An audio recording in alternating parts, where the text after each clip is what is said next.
வணக்கம். என் பெயர் தர்ஷினி. தகப்பனார் பெயர் திவாகரன். மலேசிய தமிழர்கள் வாழ்வியலில் சடங்குகள், பண்டிகைகள், பாரம்பரிய கலைகளை பற்றி தான் இன்னைக்கு நான் பேச இருக்கிறேன். மலேசிய தமிழர்கள்னு பார்த்தோம்னா இந்தியாவிலிருந்து வந்தவர்கள் தான். அதாவது 19ஆம் 20ஆம் நூற்றாண்டுகளில் பிரிட்டிஷ் ஆட்சி காலத்தின் போது தென்னிந்தியாவிலிருந்து மலாயாவுக்கு கூலி வேலைகள் செய்ய வந்தவர்கள் தான். இங்க வரும்போது பல கனவுகளோட வந்த அவர்கள் பல போராட்டங்களை தான் சந்திச்சாங்கன்னு கண்டிப்பா சொல்லலாம். இந்த போராட்டங்கள் இருந்தும் தங்களின் கலை, கலாச்சாரம், பண்பாடு போன்றவற்றை அவங்க கைவிடவில்லை. மிக தொன்மையான தமிழர் நாகரிகத்தை கடைபிடிச்சு வாழ்ந்தனர். அந்தவாறு பார்த்தோம்னா தமிழர்கள் முக்கியமாக கொண்டாடும் தமிழர்களின் பண்டிகைகளை இன்றும் கொண்டாடிக்கிட்டு வராங்க. பிறகு சடங்கு முறைகளும் பின்பற்றி வராங்க. பாரம்பரிய கலைகளை பின்பற்றி அதன் வளர்ச்சிக்கும் இன்று பெரிதும் துணை நிற்கிறாங்க என்று உறுதியா கூறலாம். அந்த வகையில சடங்கு வகைகளை பத்தி பார்த்தோம்னா, ஒரு மனிதனின் பிறப்பு முதல் அவனுடைய இறப்பு வரையிலும் பல படிநிலைகளை தாண்டி வருகிறான். அந்த படிநிலை என்னென்ன இருக்குன்னா, பிறப்பு, பூப்பெய்தல் சடங்கு இருக்கும். அதாவது பெண்ணாக இருந்தால் திருமண சடங்கு நடைபெறும். பிறகு இறப்பு சடங்குகள் இருக்கும். இந்த சடங்கு முறைகள் தமிழர்கள் வாழ்வியலில் எவ்வாறு உள்ளதுன்னு பார்த்தோம்னா, முதலில் குழந்தை பிறப்பு சடங்கு. இந்த இடத்துல தாய் கருத்தரித்த பிறகு 7வது மாதத்தில் அல்லது 8வது மாதத்தில் வளக்காப்பு சடங்கு நடக்கும். இந்த வளக்காப்பு சடங்கு எதற்குன்னு பார்த்தோம்னா, குழந்தை எந்த தீய சக்தியும் தாக்காமல் இருக்கவும், இறைவன் அருள் பெறவும் இந்த சடங்கு நடைபெறும். சுமங்கலி பெண்கள் என்ன பண்ணுவாங்க, அந்த தாயின் முகத்தில் சந்தனம் பூசி, குங்குமம் வைத்து, கண்ணாடி வளைகளில் அணி வைத்து இந்த சடங்குகளை செய்வாங்க. அந்த பெண், அதாவது தாய் என்ன பண்ணுவாங்க, தட்சணையா வெற்றிலை, பாக்கு, பழங்கள் போன்றவற்றை வழங்குவாங்க. இன்று சில வசதியா இருக்கிறவங்க வேறு வேறு பொருட்களும் கொடுக்கறதும் இன்று வழக்கில் இருக்கு. அடுத்தது குழந்தை பிறந்த பிறகு பெயர் சூட்டும் சடங்கு நடக்கும். அதாவது 16ஆம் நாள் அல்லது 30ஆம் நாளில் செய்வாங்க. சொன்ன மாதிரி வசதியா இருக்கிறவங்க பூசாரிகள் வச்சு செய்வாங்க. சில பேர் வீட்டு பெரியவர்கள் வச்சு செய்வாங்க. இந்த டைம்ல குழந்தைய தொட்டிலிட்டு குழந்தைக்கு ஜாதகம் பார்த்து பேரு தேர்ந்தெடுத்திருப்பாங்க. அந்த பேரு குழந்தையின் காதில் 3 முறை ஓதி இந்த சடங்கு செய்வாங்க. அடுத்தது பெண்ணாக இருந்தால் பூப்பெய்தல் சடங்கு நடக்கும். அந்த பெண் பூ பெய்த பிறகு பெற்றோர் என்ன பண்ணுவாங்கன்னா, ஒரு நல்ல நேரம் பார்த்து உறவினர்கள் மற்றும் அக்க பக்கத்தினருக்கு பெண் பிள்ளை மீது தண்ணீர் ஊற்றுவாங்க. 3 பேர் சேர்ந்து ஒரு சல்லடை மாதிரி தலையில பிடிச்சிருப்பாங்க. அத்தையை தண்ணி ஊற்றி அந்த பெண்ணின் பூ பெய்தலை உறுதிப்படுத்திக் கொள்வாங்க. பிறகு அந்த பெண்ணுக்கு நலுங்கு வைக்கப்படும்.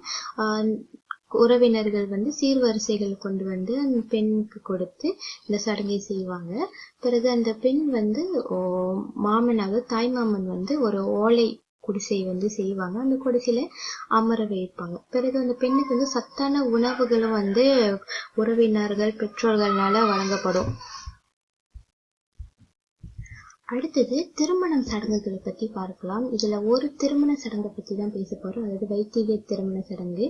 இதுல முதல்ல பெண் பார்த்தல் சடங்கு நடக்கும். அதாவது ஆண் வீட்டார் பெண் வீட்டார் போயிட்டு பெண்ணை பார்த்து பிடித்திருந்தா அவங்க சம்மதம் தெரிவித்து அடுத்த கட்டத்துக்கு நகருவாங்க. அதாவது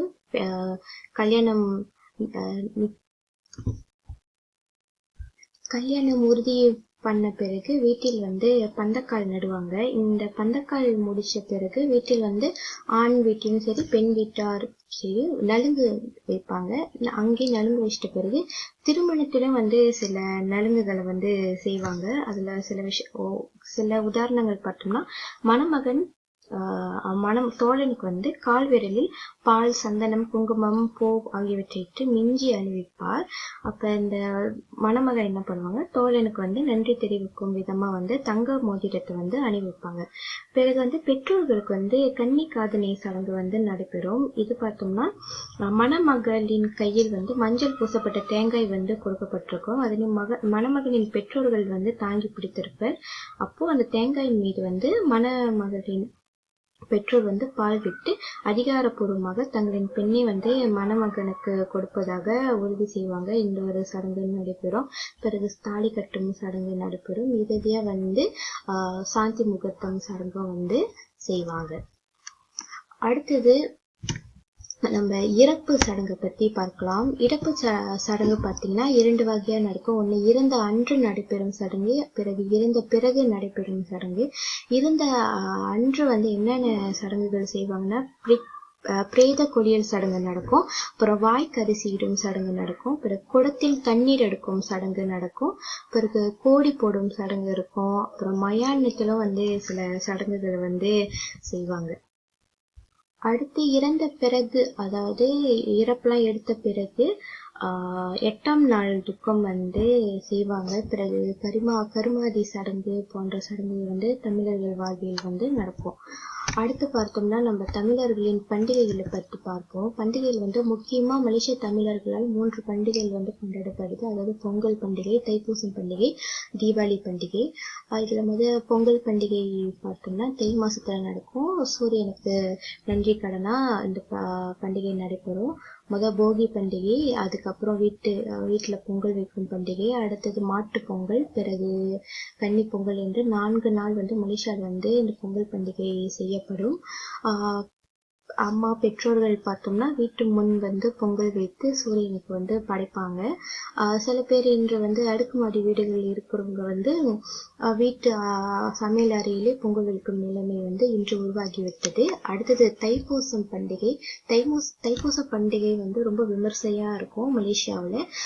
முருகனுக்கு கொண்டாடப்படும் இந்த பண்டிகை அந்த நாள் பக்தர்கள் அவர் காணிகை செலுத்துவாங்க, பால் குடங்கள் எடுப்பாங்க, காவடிகள் எடுப்பாங்க, இப்படின்னு கோலாகலமா நடைபெறும்.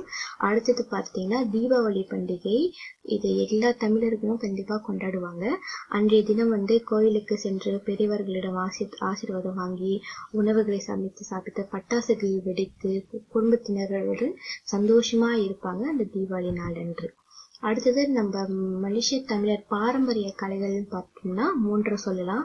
சிலம்பம் கலை, பரதநாட்டிய கலை, கபடி விளையாட்டு கலை. இந்த 3 கலைகளையும் இன்று வரையிலும் மலேசிய தமிழர்கள் பின்பற்றி வருகிறாங்க அப்படின்னு உறுதியா கூறலாம். எந்த ஒரு தமிழர்கள் தொடர்பான போட்டிகள் செய்தால் அதுல கண்டிப்பா சிலம்பம் போட்டி, கபடி போட்டி இது கண்டிப்பா அங்க அரங்கேறும். இன்ற பல்கலைக்கழகங்களிலும் புறப்பாட நடவடிக்கையாக சிலம்பம் கலை திகழ்ந்து வருது. பரதநாட்டிய கலைன்னு பார்த்தோம்னா தங்கள் பெற்றோர்கள் பிள்ளைகளை சிறு வயதிலே இருந்து பரதநாட்டியம் பழகிறதுக்கும் அனுப்பி வைக்கிறாங்க. அந்த கலையை இன்னும் பின்பற்றியே வருகிறாங்க. பிறகு சலங்கு பூஜைகளும் செய்யப்படுது அவங்களுக்கு. இறுதியா கபடி விளையாட்டு கலை. கபடி இன்றும் மலேசிய தமிழர்களால் விளையாடு கொண்டுதான் வருகிறது அப்படின்னு இறுதியா பார்த்தோம்னா தமிழர்கள் இந்தியாவிலிருந்து மலேசியாவுக்கு குடிபெயர்ந்திருந்தாலும் தங்களின் கலை, கலாச்சாரம், பண்பாடு ஆகியவற்றை அவர்கள் வாழ்வியலில் கடைபிடித்து வருவதை இங்க நம்ம காணலாம். நன்றி.